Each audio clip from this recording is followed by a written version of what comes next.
Hey, I'm Grant with Grant's Game Rex. Happy March, everybody. In the month of February, I played 23 board games for the first time because one, I love games, and two, I'm a crazy person, so trying to play a lot of games these days. And so I wanted to talk about my top 5 games of the month. That's always a very hard thing, you know. Whenever I do a top games of the month, I feel like there are 10 games that are real contenders, right? Like, I was lucky that I didn't play any real stinkers in the month of February, but, you know, picking out the best of them is always a difficult thing. But here they are. Here are my top 5 games of February. All of these games are really fun for various different reasons, so I hope you find something that you like here.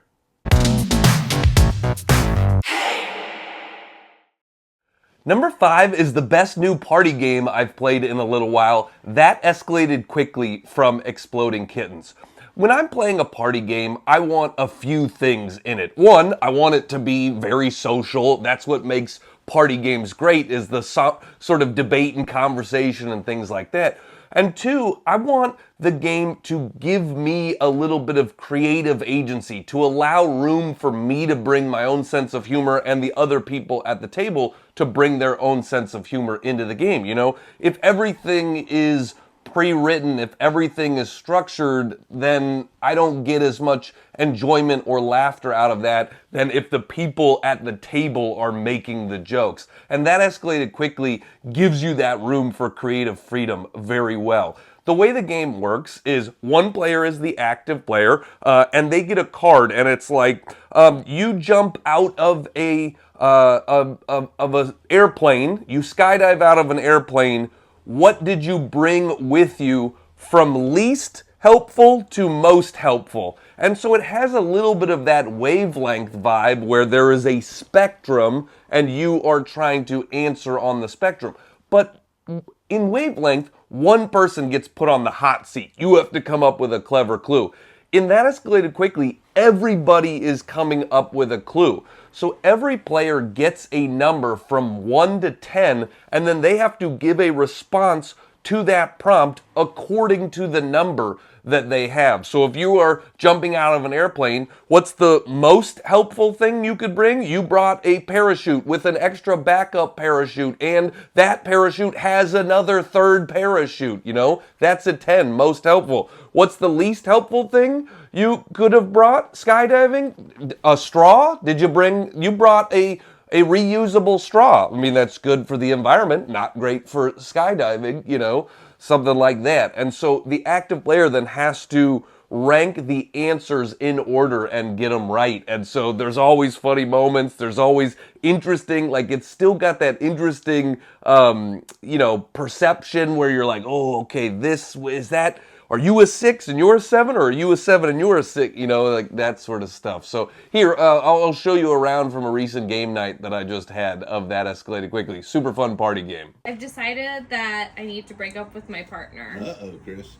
How should I do it? 1 is the least hurtful, and 10 is the most hurtful. Bitch, you got fat.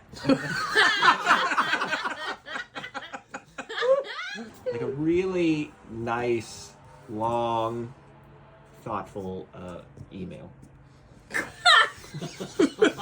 I had sex with your mom and your dad on a separate occasion, and your sister. I had sex with your entire family. A really nice, thoughtful, honest conversation in person where you both share your feelings about the relationship.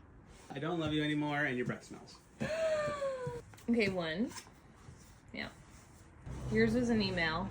But like a long, thoughtful, like a nice, thoughtful email. Yeah, you're gonna be my 2. But, Yeah. I mean, that's still really mean, just so you know. You're next. Yes. Just So talk I'm gonna about you feelings. next, Tyler. Okay, and then you have to be the 10.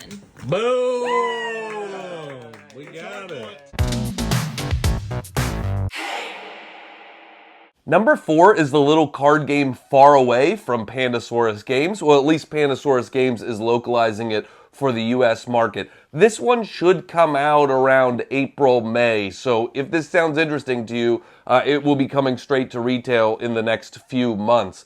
But Faraway is a really little, it's a small box card game, but with sort of big strategy. You know, I love those games that are like small box, big strategy, and I think Faraway does that really well. And it plays in like 20 minutes, so that's great about it too. At the end of every year, I do a whole list of top 10 videos. I don't just do my top 10 games of the year. I'll do my top 10 cooperative games and my top 10 party games and my top 10 family games. And one of the ones I always do is my top 10 small box games. And this Faraway is for sure a leading contender for that list right now. The way the game works is you are bidding and drafting cards, and then you are playing them into your row, into your sort of journey. You know, thematically, you are traveling out somewhere and then traveling back and scoring points as you travel back. And it's a really interesting puzzle because you are playing 8 cards into your row, but those cards are only going to score as you travel back along your row. And cards will need things to the right of it to sort of be eligible for scoring. Oh, if this card has 2 mountains to the right of it, then this card will score. So if that card is the last card in your row, well, you're not getting anything to the right of it, so that's not scoring you any points. So it's a really interesting puzzle about how to place it into your row. What cards do you need at what time? It's almost a game where I'm like, let's play it once, you're not going to get it, then you're going to realize what you should have done about halfway through the game, and then we're going to play it again. And it's 20 minutes, so you could do it that easily. And I also like, you know, bidding, sort of auction-y type of games where there's some cards out here and you are bidding for those cards. You are using cards in your hand to bid for the cards that are out there to get what you want. And so, you know, there's always a lot of player interaction in those types of games because I'm like, okay, you're probably going for that one, so I don't want to overbid for that one, and so what do I need? And so it's an interesting puzzle and also a good amount of player interaction. I know that this one is on BGA, I think, right now, so if you are interested in trying it out before you buy a copy, you can do that online right now. So if you like little puzzly card games, Faraway is one to check out for sure. My number 3 game of February was MLEM Space Agency. This one has got a lot of attention because it's about space cats. That's the theme of it. There are cats in space. You got cats in astronaut suits and cats traveling from planet to planet. And I know that means a lot to some people. That's not what drew me to this game. I don't really care that much about cats. Cats are fine, you know. We got a neighborhood cat that's always pooping on our outdoor couch. It's kind of annoying, but you know, cats can be cool too. I'm more of a dog person is what I'm trying to tell you right now. And so, you know, some people want to play games because they are about cats. That's not why I gravitated to it though. I gravitated to it because it is a push your luck dice rolling game. And I love push your luck dice rolling games. There's always a lot of big emotions at the table. There's always a lot of exciting moments. That always gets me into it. That gets me juiced. It gets me hyped.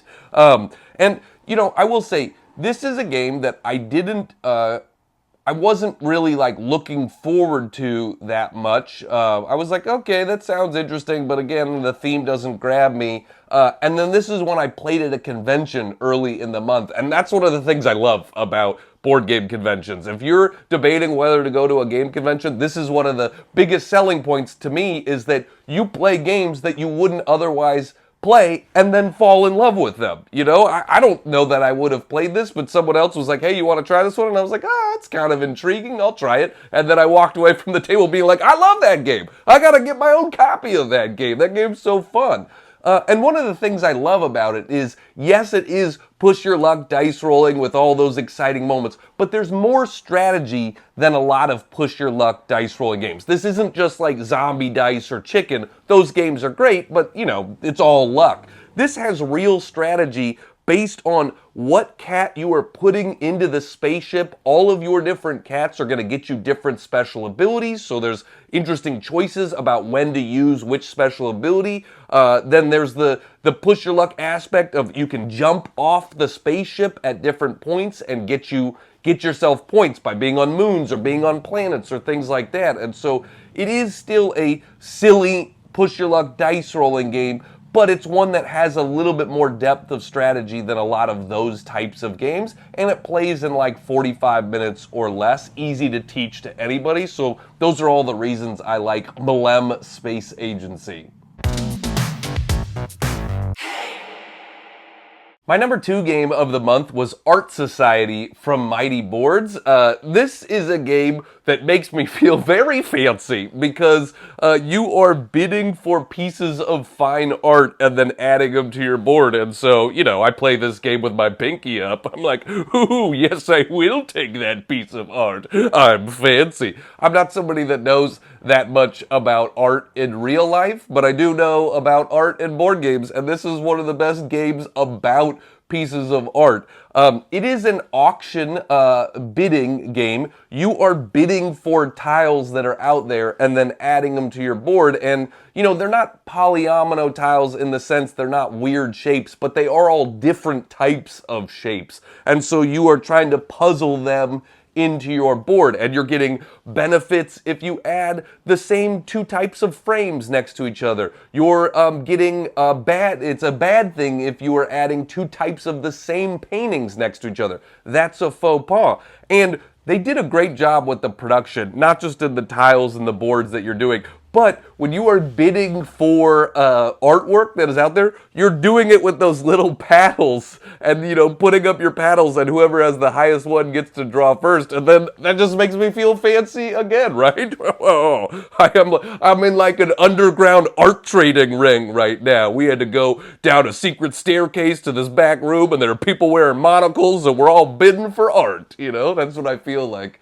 when I play this game. I just like that the thematic nature goes in. And like we said, I like games that have player interaction. And so this has all of that player interaction when you're looking around, trying to figure out what other people want, what are they bidding for, how can you outsmart them, how can you outbid them.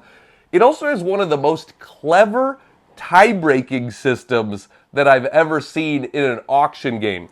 You put a bid down, and then you flip that over. If you have any of the same bids as someone else, then you look at your bid from the previous round, and whoever has the highest one from the previous round wins that thing. And if you keep tying, you just keep going down your stack of used bid cards to see eventually who won the bid and who has the highest tiebreaker. And I'm like, oh, these people that like art are also very clever. And my number 1 game of February was Maple Valley from Kids Table Board Games. This is another one that I got to play at a retreat, loved it, got my own copy because it's just such a great game. You know, I liked Creature Comforts. It actually was on my top 10 of the year it came out, I think 2022, and this is set in the same world as Creature Comforts. But while Creature Comforts was a very cute game, I feel like this one-ups Creature Comforts cuteness. You know, this was like, we see your cute critters in that game, and now we're gonna make the critters younger and more baby-like and even cuter in this game. But, you know, the art, while I really like it, it's not the thing that makes me fall in love with this game. The thing that makes me fall in love with it is a unique take on worker placement. Worker placement is one of my favorite mechanisms, as I'm sure it is one of many people that are watching's favorite mechanisms. There are a lot of worker placement games, and it feels hard to do something, you know, different and original with it. They call it not a worker placement game, it is a worker movement game. So you are moving along trails with your workers, and you are playing these animal cards down, and those animal cards will allow you to move along certain routes, you know? This one can only move you along water routes. This one can only move you along forest routes, that sort of stuff. And so there's an interesting planning and timing aspect of like how you want to move, where you want to go. So you're going to move along the paths and then take resources, use those resources to build cards, get cards that upgrade things for you. All of this stuff comes together really nicely. I would say that the other things in the game are fairly standard game sort of stuff. You know, manage your resources, use those resources to purchase cards. Those cards are going to get you points, all of that sort of stuff. feels fairly, normal in a good way. I'm not saying that in a bad way. It just feels like, yeah, we've seen that in games before, but that movement aspect of the game feels very fresh and original and makes it different, And so that's one of the things. I love the strategy of the game. I also love that this is a strategy game. It has some real strategy in it, but it plays in, 60 minutes, 75 minutes, something like that. That's a real sweet spot for games for me. I want stuff that I can play, that has interesting choices, but I can teach to most anybody and play in less than 90 minutes. That's what I really want to do. And Maple Valley is a perfect game in that sort of genre, that aspect of it. So, if you like cute critters, if you like worker placement, definitely check out Maple Valley. So that's it. Those are my top 5 games of the month. I feel like I should do honorable mentions in these videos because it's always so hard to pick the top 5. But all 5 of those games, great. All 5 of them are worth checking out for various different reasons. So if you want to support the channel and get some cool perks and see the things that I'm doing, you're always welcome to check out my Patreon, patreon.com/GrantsGameRex. All right, have fun gaming out there, everybody. Bye.